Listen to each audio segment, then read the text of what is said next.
Good morning, good afternoon, and good evening. This is Mr. Parks back with another homework help video for Go Math for 6th grade for lesson 1.3. Over the last few days, we've been working with prime factorization, and here's another task where that can help us. However, it's not the only strategy we can use.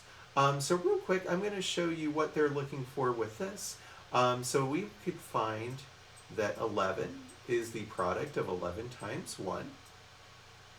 I'm going to kind of draw a little circle over this and kind of draw a line through it. 1 is not a prime number according to our math book. We are not going to want to use that. For 10, we can get there by doing 5 times 2. I accidentally made my 5 a little bit bigger than I was trying to there. And so the strategy that we're using with this, we want to figure out if we have a common prime factor. We do not for this. So we can find the answer by multiplying these 3 factors together, which is actually going to end up looking like doing this math problem. And so if we're comfortable with just treating it like this, we can find our least common multiple very quickly. The answer to 10 times 11 would be 110. And so that's a strategy we can use to help us in this lesson, working forward from what we've already done with working with prime factors. Another thing that we can do, which is something that I've been asking students to do since 4th grade, to find common denominators so that we can work with fractions, is to make a list of numbers. So I'm going to pause the video real quick to show an example of what that list might look like, and then I'll be right back to talk about how we can use that to help us. All right, I am back. So as 4th and 5th graders, I would ask my students to do something like this, where they write out the first 5 numbers of each of our numbers to make a list of multiples, and then we find matches in both lists. So for the purposes of this lesson, our least common multiple would be the first number that is a match for both lists. That would make our least common multiple here 12.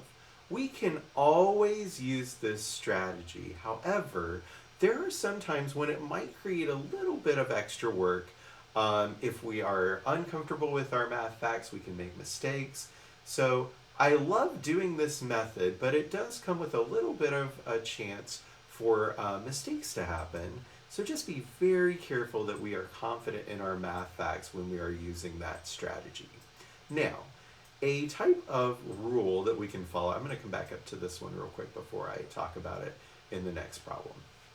A general rule, if we can count by our smaller of the 2 numbers to get to the larger of the 2 numbers, the larger of the 2 numbers is going to be the least common multiple for the pair.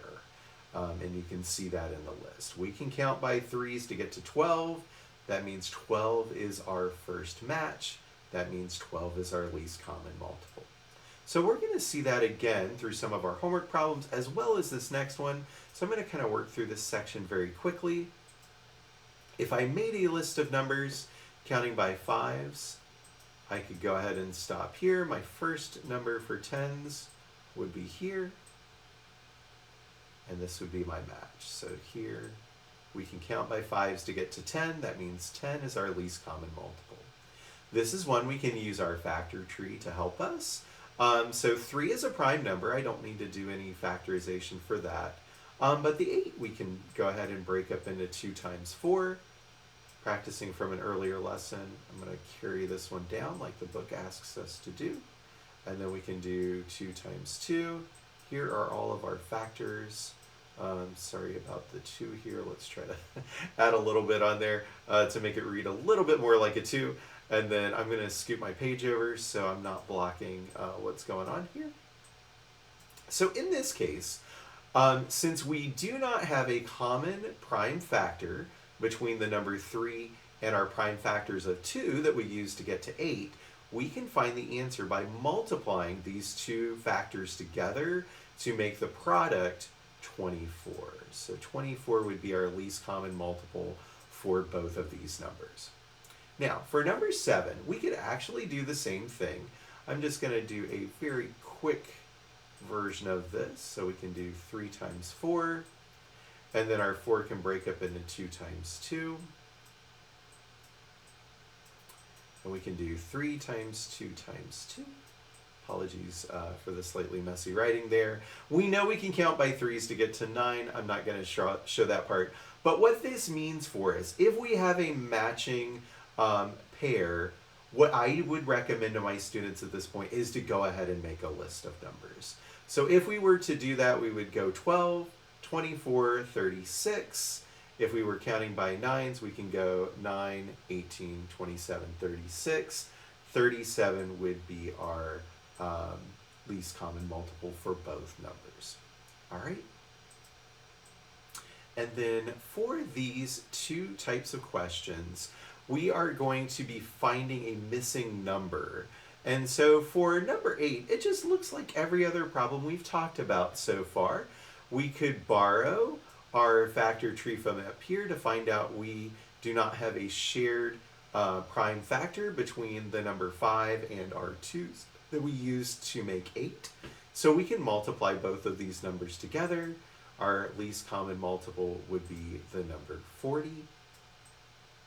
For the other one, there's a couple of these on the homework. This might feel a little bit tricky, but what we're trying to do is we're actually trying to multiply to get to 42.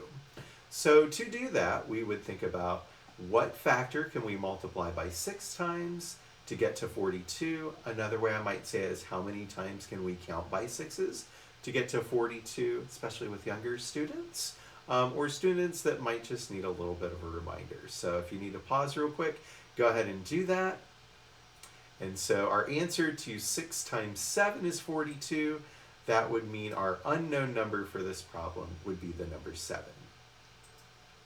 And now let's talk about homework.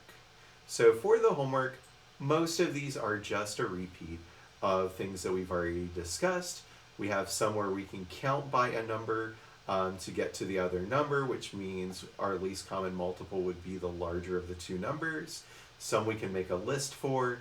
I'm going to give you a suggestion. Number 4, if the numbers are this close together like this, where it's only 1 or 2 spots away, if we were looking at a number line, we can go ahead and safely say that we can go ahead and multiply those 2 numbers together. So even this one, I think we've already maybe looked at something similar to that during the main portion of the lesson. I just didn't have it up on the screen. And so for the bottom section, the first 2 of those problems are going to be exactly like the ones I talked about before, where we need to find our missing factor that can get us up to 21, or a missing factor to get us to 63. And number 9 is actually a repeat of something already in this video. Number 10, number 11, number 13, and number 14 are all different versions of the same type of problem. And so I call that type of problem the hot dog and hot dog bun problem.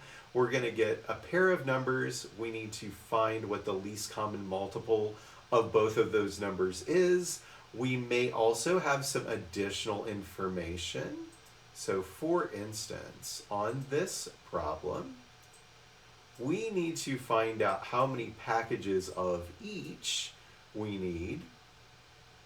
So if raisins come in packages of 9 and granola bars come in packages of 12, we need to figure out how many boxes of each thing we need to make our granola recipe.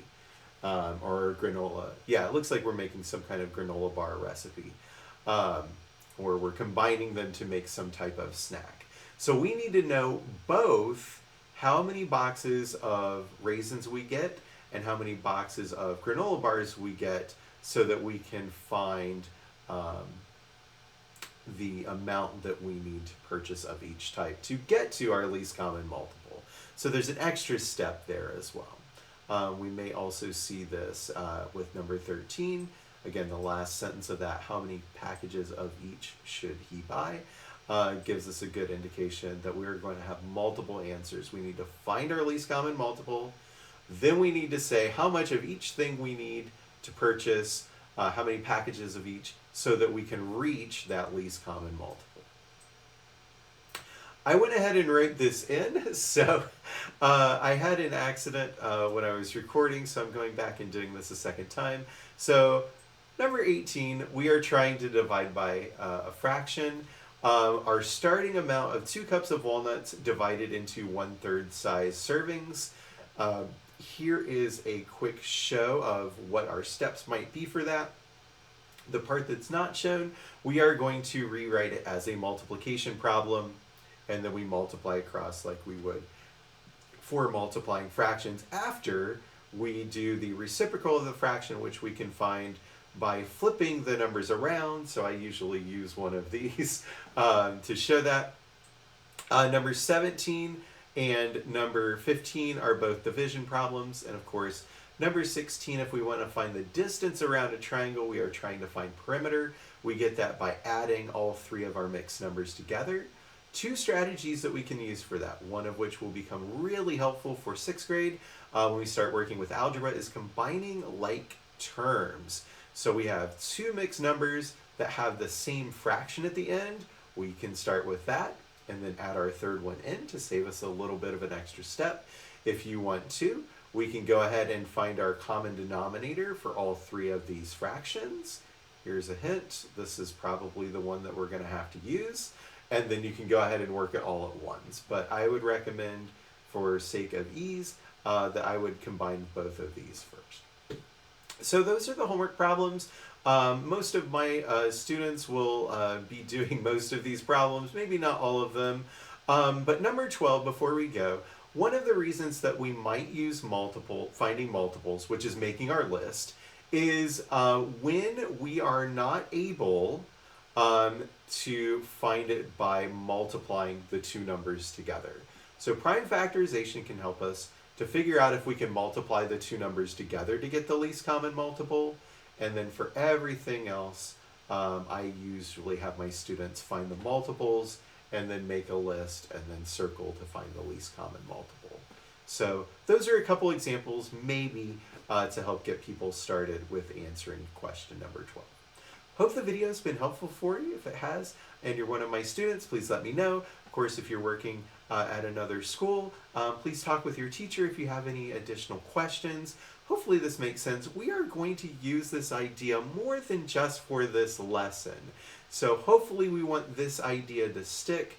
We're going to be doing some things with greatest common factors as well. And we're going to start switching back and forth between the 2 of those things. So we're going to want to make sure that you're really comfortable with this and really comfortable with the material from the next lesson, so that when we get to more advanced questions going throughout the school year or get to state testing, that you are able to recognize what to do when you see LCM or GCF and how to work through the problems and tell the difference, so you don't actually accidentally do the wrong type of problem. So I hope this is helpful for you. Have a great day, and we will see you in the next video.